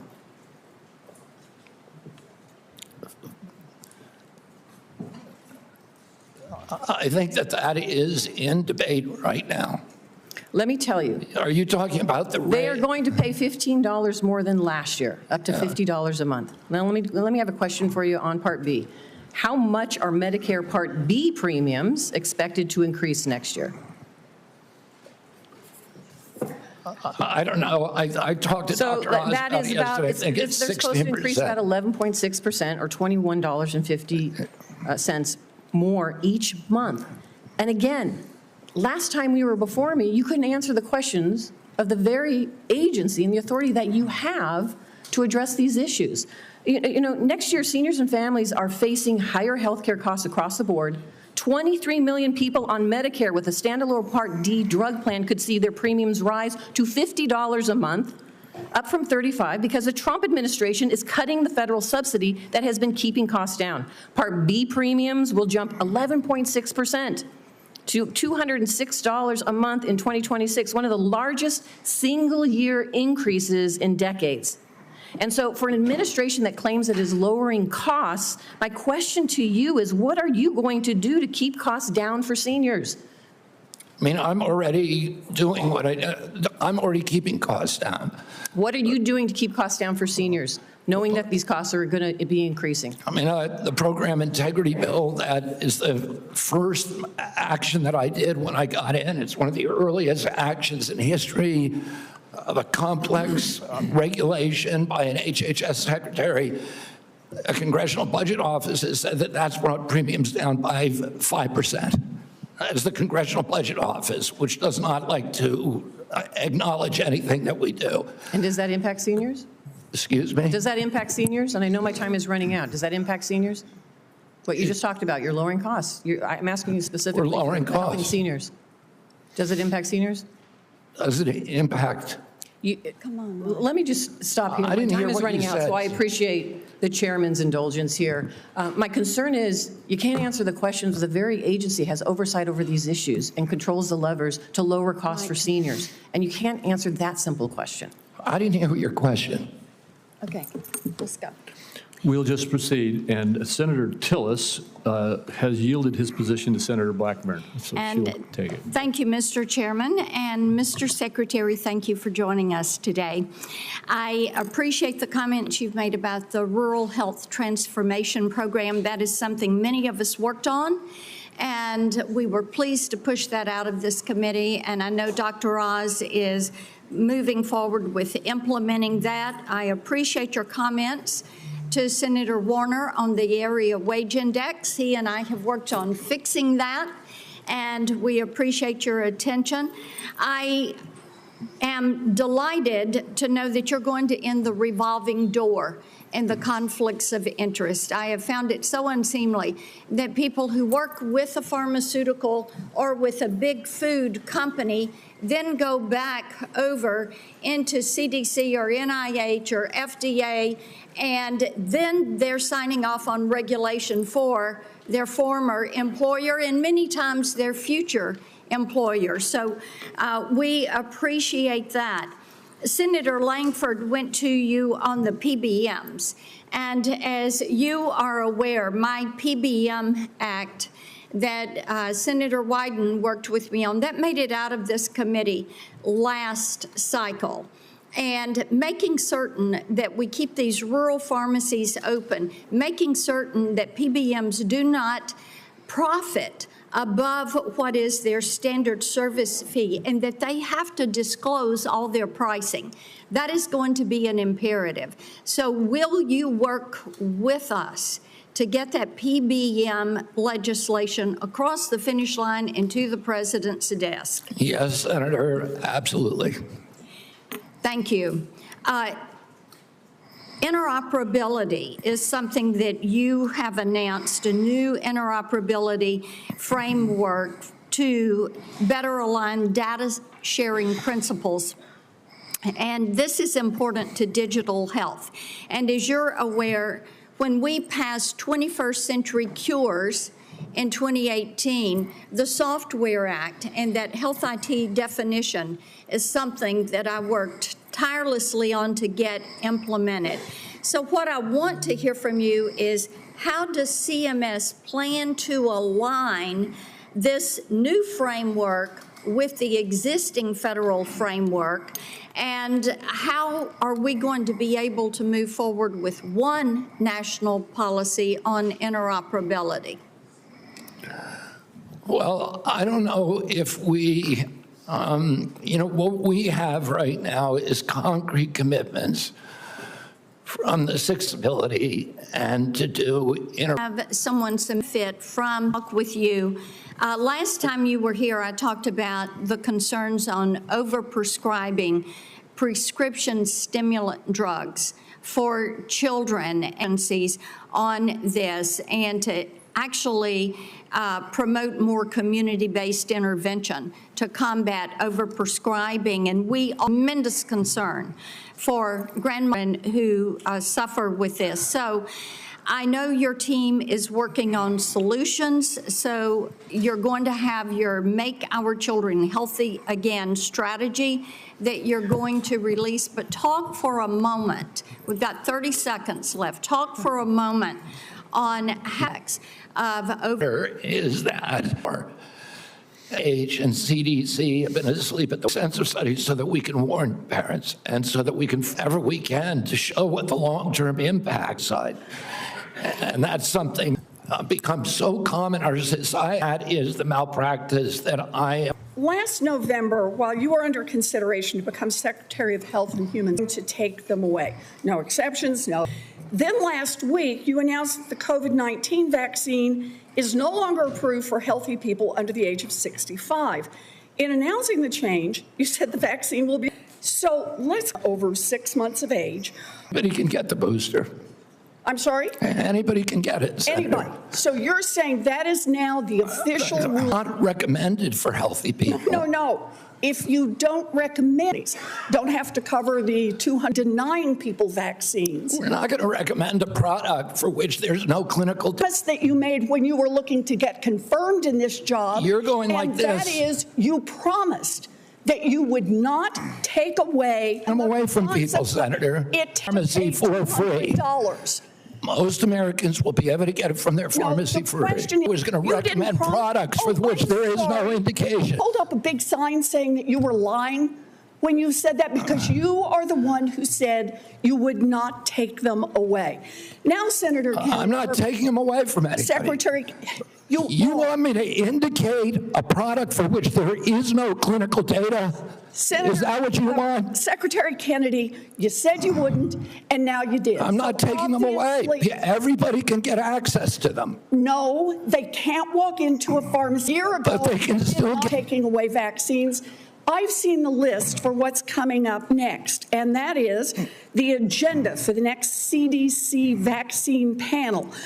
And first up is ratifying your COVID actions. Second is hepatitis B is on the agenda. So should Americans expect you to take away hepatitis vaccine access as well, even though you promised not to? As I said, I'm not taking vaccines away from anybody. Okay, same answer, right? You're just going to deny that when people can't get access with measles, you want me to recommend every product in the world? No, so that without any clinical trial data. Through on your promises. Yeah, my promise was to give. A month ago, we could get COVID vaccines by just walking. You can them, and Medicaid will still pay. Tell the head of the CDC that if she refused to sign off on your changes to the childhood vaccine schedule, that she had to resign.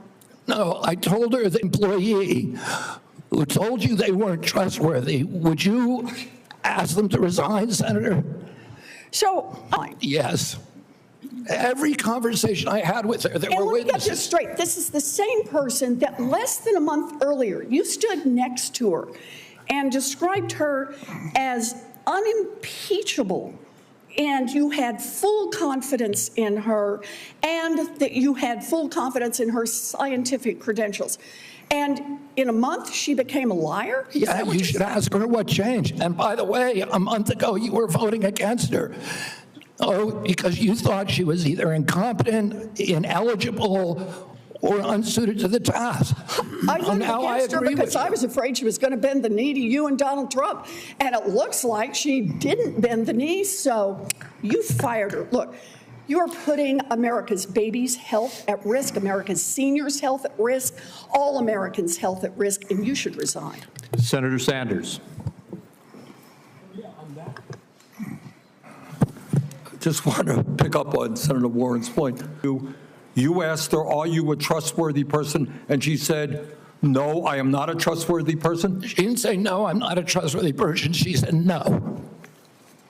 Wow. Giving a quote. And I asked her twice. No, 1 second. And you're also repeating now that she is a liar, correct? What you wrote in the Wall Street Journal. If she wrote that I fired her because she refused to sign on in advance for the ACIP committee, no, that's not accurate. All right. So you're calling her a liar, and I look forward to her coming before the Help Committee, maybe this committee as well.